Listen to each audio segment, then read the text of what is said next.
Are you feeling like your weight loss is stalling? Are you craving something more satisfying all the time? We all been there. But what if I told you there is a tasteful solution packed with nutrients? Let's find out what that is. So today I'm going to share with you the best and the easiest sweet potato avocado toast that you can make under 20 minutes. Yes, ladies and gentlemen, under 20 minutes, and no excuses. You can make these 2-3 times a week. No bread involved. Now, if you watch my last video making the sweet potato hash, I mentioned that sweet potatoes keep you full longer and eliminate those annoying sweet cravings throughout the day. And of course, avocado provides healthy fats for sustained energy. So these together for breakfast, perfect. So let's ditch the unhealthy common breakfast and let's make this a weight loss friendly twist on avocado toast and enjoy it.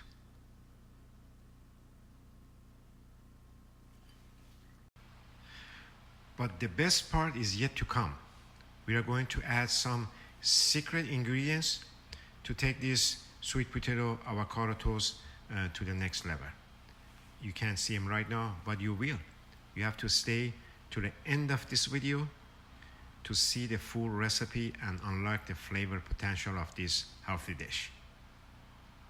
Let's get cooking.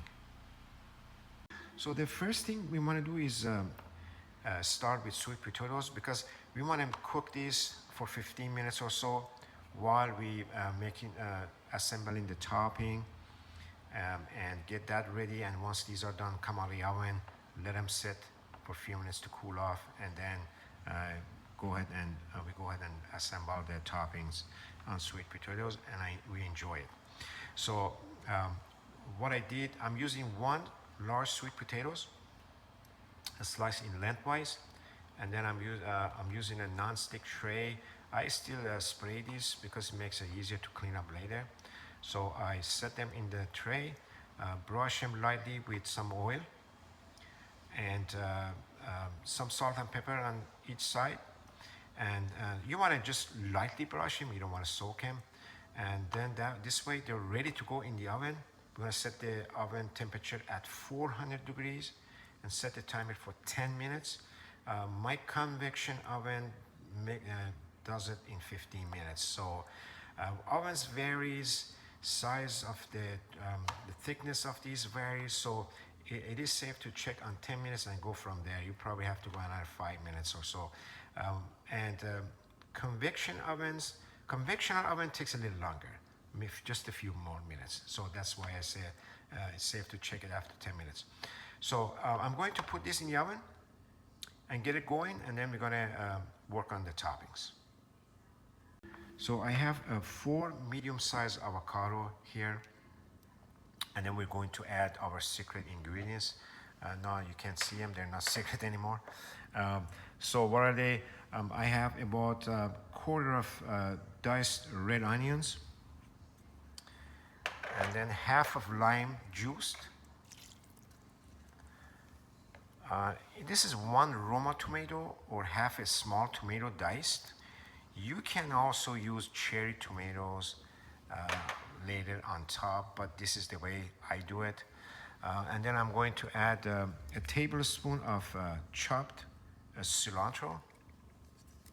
And of course, some salt and pepper to taste. And then I have some crumbled feta cheese, but we're gonna hold on to that. And some balsamic vinaigrette glaze. We're gonna hold on to that. So we can do this vegan or, non-vegan. And I'll tell you exactly where we stop when we want to go non-vegan. So there you go, ladies and gentlemen. This is your toppings done. How long did that take? And you might say, is this like a guacamole? Yes, it is. But this is very versatile. You can change it however you want. But this is the way I like it. It's ready to go. And then you can add more toppings later. All right, folks, here we are. They were done right on the 15 minutes, right on the nose. So I let them set and cool off for a couple of minutes, and now we're going to put our toppings on. So now, if you want to do this vegan, so we pretty much stop right here. We can dress it up with a little bit of balsamic vinaigrette. But when you buy, when you get a balsamic vinaigrette glaze, please read the back of labels to make sure what they're in. Make sure they're vegan and they're to your satisfaction. Now, as you can see, I drizzle some of the balsamic vinaigrette on it. Looks great. You can also use hot sauce, maple syrup, honey. So anything that it is in your preference. So I'm going to fry an egg, and one egg, and then I'll show you how it looks. And there we have it, folks. It's ready. I'm going to slice it, and then I'm not sure how everyone likes their eggs, but I like a little runny. Yeah, looks great. And that's it. This breakfast is ready to go. So to determine if the sweet potatoes are fully cooked, use a fork to check for doneness. Insert the fork in the thickest part of the potato. If it's slicing easily and the potato feels soft, then, my friends, it is done. Thanks for watching. If you enjoyed this recipe, please give it a thumbs up and let me know in the comments below what you think. Also share this recipe with your family or friends, and don't forget to subscribe for more delicious recipes. Are you craving more healthy breakfast inspiration? Well, I have good news. Stay tuned. Next week we are whipping up another fantastic healthy breakfast with a twist. Be sure to watch these videos to my right and my left. And until the next video, stay healthy and happy cooking.